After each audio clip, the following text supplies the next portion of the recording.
is Ryan Zoidis from Lettuce, and I'm here to show you my rig, my saxophone, and my synth over here. And we're in Chicago today, and we're on a 2-week tour, and this is what I've been using on the road. This is an Alto saxophone.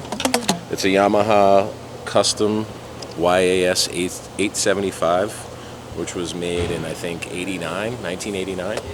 And it's the first professional horn I ever got. My grandmother actually helped me purchase this. I traded in my student horn and picked this up, and it's been a workhorse for me for my whole career. So it's pretty special to me. To augment it, I've added a pickup made by K&K. They make little contact pickups that you can stick on pretty much anything.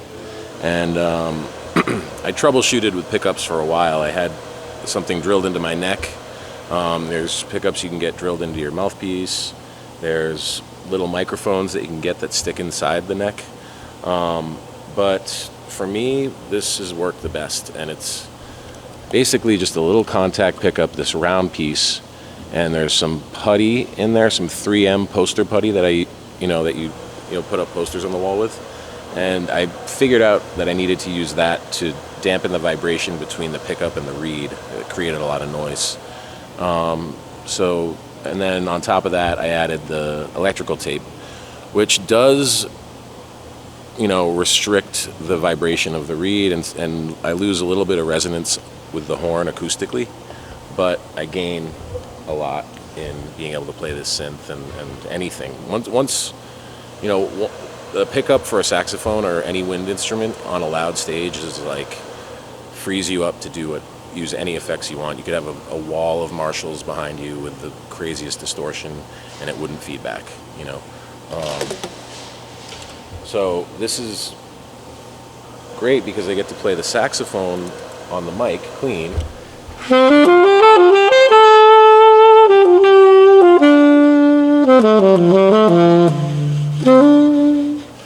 And then, I can blend in the synth, depending on what we're doing,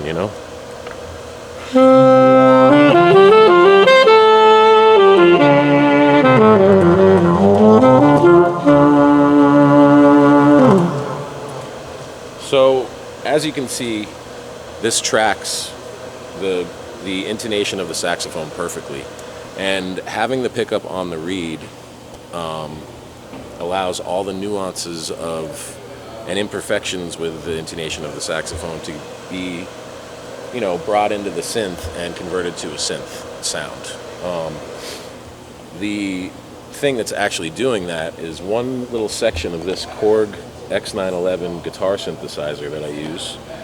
This section here converts any audio to control voltage. Control voltage is what analog synthesizers speak in. That's like the language that they use, and that's what creates the sounds.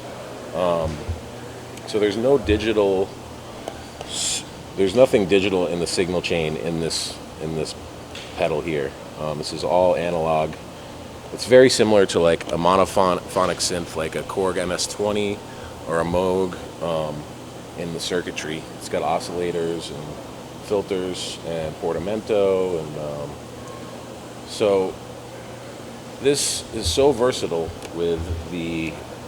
to also augment the synth, I have an expression pedal that Korg made around the same era. And this allows me to open and close the filter on the synth side of the Korg.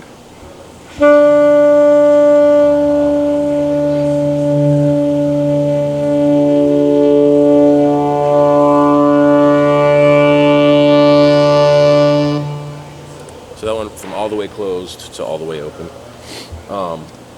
It's also kind of a way I can mute it if I don't want to do this. So to make things sound even a little bit cooler, I have this delay pedal, which is kind of a Korg reissue of a famous delay that they made in the 80s that has some analog modulation built in. And this has a pretty solid analog to digital converter in it, and that's why I chose this pedal. Actually, a friend of mine who Vince, I got to mention Vince because he turned me on to this Korg X911 setup, and he collects analog synths in California, and he gave me my first one, and it took about a year to figure out how to really use it, but now I'm pretty, I know it pretty well, and I've had a bunch of them. So, but this is how it sounds with the delay.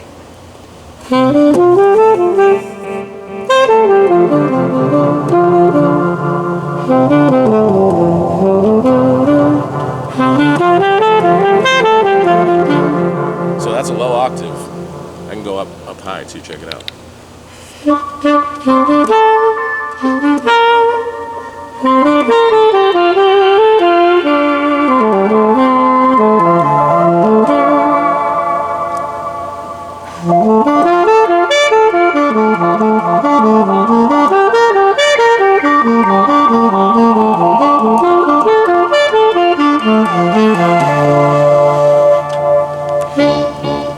So that's fun. So I have the saxophone now and I have the synth. You've heard both separately. And another benefit of having a pickup is I have a direct line that our front of house guy can mix in and blend with my dry saxophone, and that's what I'm hearing in my ears as well. So and I can adjust how much dry saxophone is blending in by just how far I am on the mic. So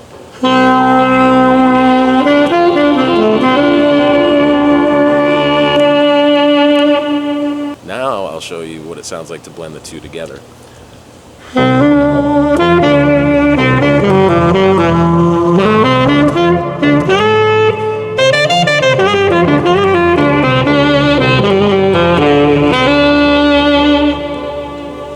So there's that.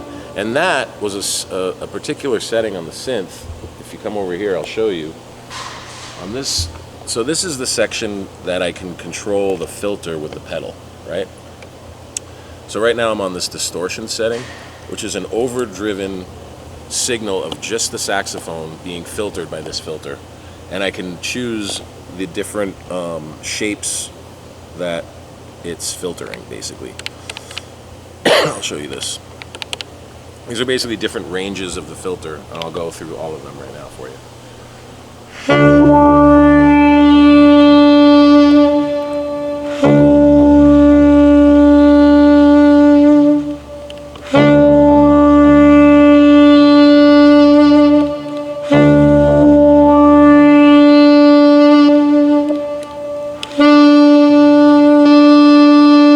This is with all of them down. It's pretty subtle, but the big deal is being able to control the filter over here. So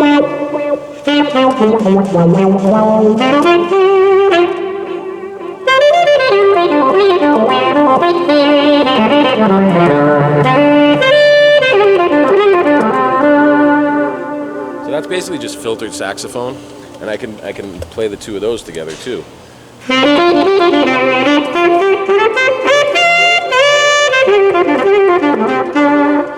So then I can add an octave down, which is fun.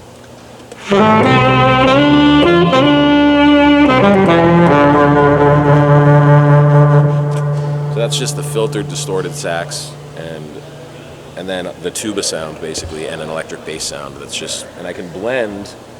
If you see this here, this is a little crossfader. So I can blend this filtered section here that I can adjust the filter with all these other sounds over here, and I'll show you how these sound. We've got electric bass. So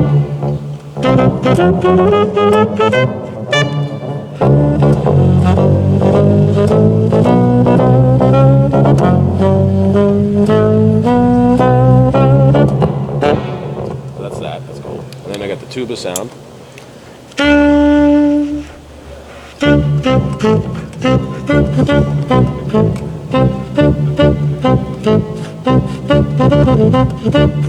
That's cool. And I have a trumpet sound, which is an octave up from those.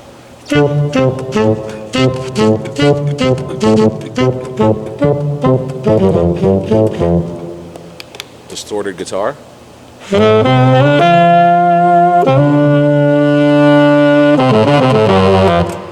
And mind you, I have 3 full octave ranges of all of these instruments. So check it out.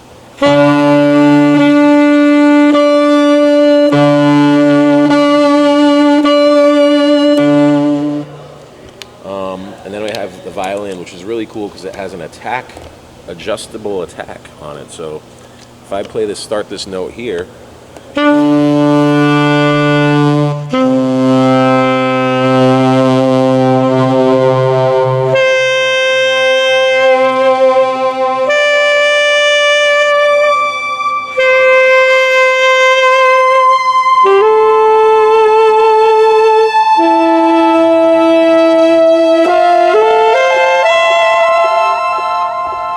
pretty cool violin sound.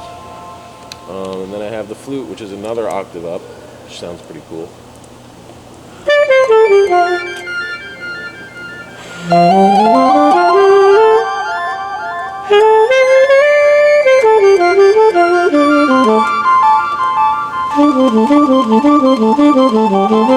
And these all have adjustable tone except for the violin, which has the adjustable attack. So that's a super cool section. And then I have the ability to blend the two sections together, or I can just use the synth section. So this is how the synth sounds. This is the lowest voice of the synth section with the filter.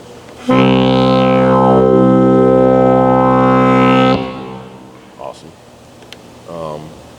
Then this is another low octave sound.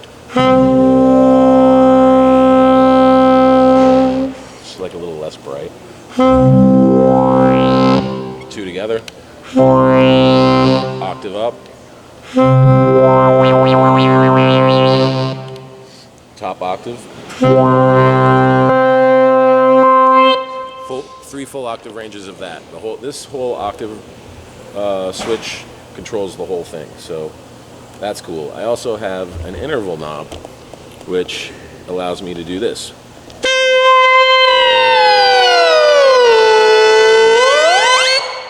And I can do that with a foot pedal too. I can turn the interval on and off. So if I have this tuned up a full octave or down a full octave, I can play with that too. Also have portamento. Let's see how that goes. Portamento is glide. It's also called glide on some synthesizers. It creates a chromatic rise up or drop down to the next note that you play. So.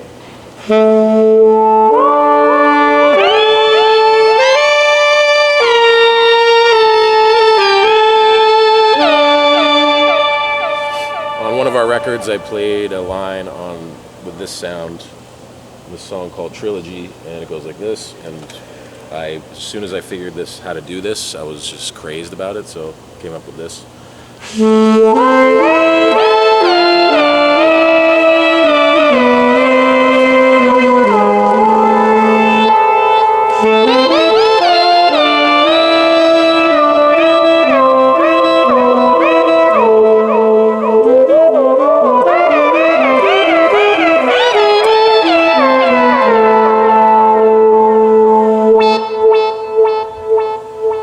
So there's that, and then I have a couple more little secret weapons. If you look at this pedal here, it's got these knobs, and it's got some switches on this side. This is a dual expression pedal. It has an LFO also built in, so the LFO isn't on right now, but if I turn it on, it goes like this.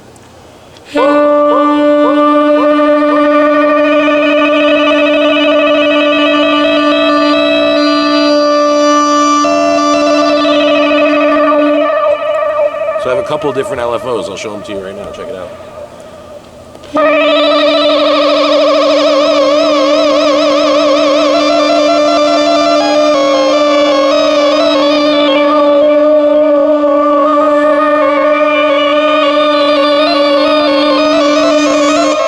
That one's really fun. It just plays random notes. Check it out.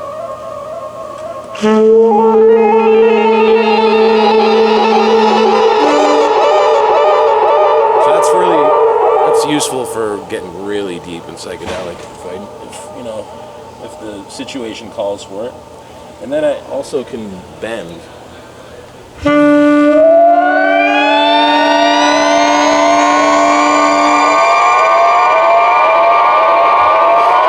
So if I get the delay thing going like that, I'll come over to the delay and I'll do this. Get the modulation on the delay going.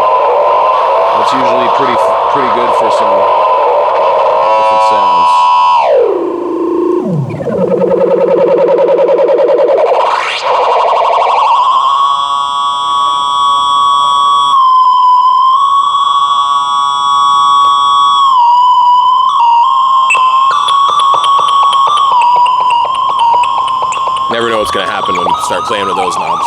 So that's that. See, and then you can find something like this.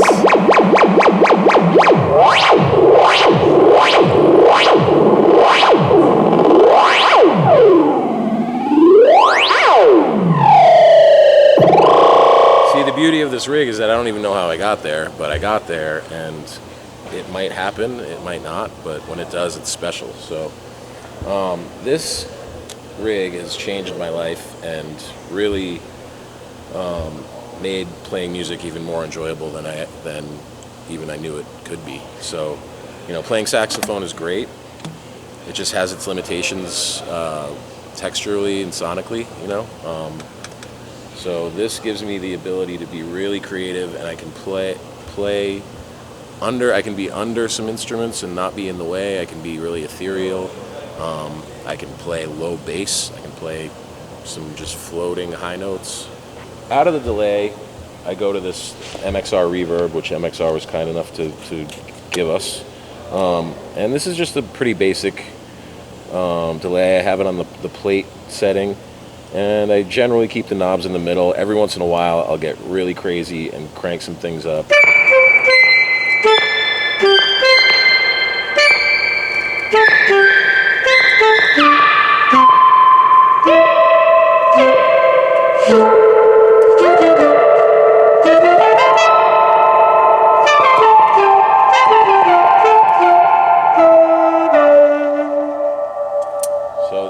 Some really drippy, kind of trippy sounds with that. And then over here I have a tenor saxophone, which has a really cool story. I was in Tokyo. I had a gig that night, and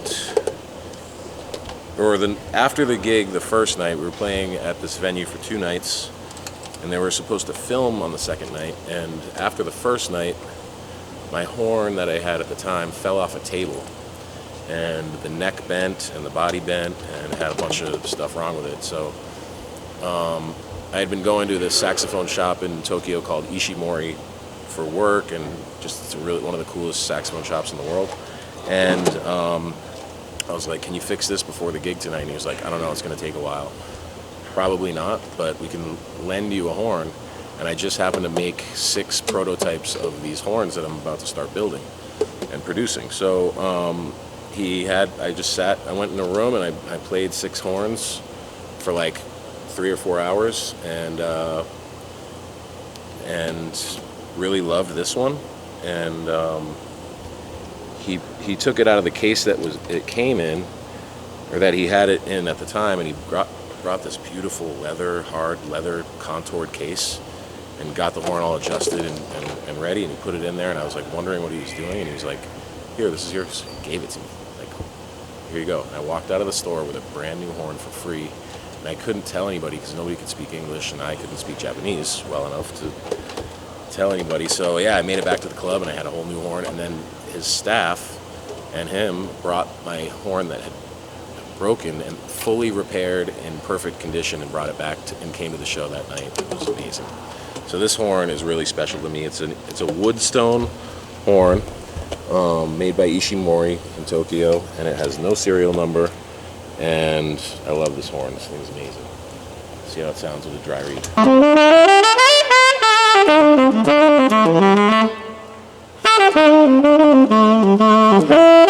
It's just something about this horn. Out of the 6 horns that I tried, this thing just really resonated and vibrated in an unbelievably cool way, where you can play pretty and soft, or when you push it, it really just opens up. So I'm really happy with this. I'm playing a 60s or 70s Berg Larsen hard rubber mouthpiece, and pretty soft reed, 3 or 4 songs on this, and then the majority of the set is usually on alto for the most part.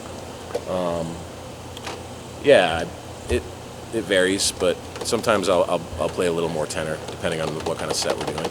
And this is a good old just workhorse of a mic. It's called an Electro Voice RE20, and this is a very common mic that you would find in a radio station, and it's generally what you hear when people are talking on the radio.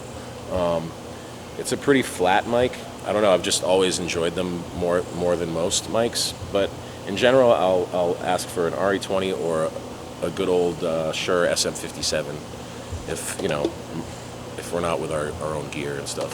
So, but I like a really neutral mic, dynamic mic. Thanks for taking the time to check out my gear today, and we have a new record that's just came out in June that you should check out, and we have 2 other records in the can that we're about to put out, and we're just going to be putting out a lot of music over the next, hopefully forever. Yeah, you can check out our dates on our website and check out our Instagram. There's usually some cool stuff going on there, and yeah, I'll catch you later.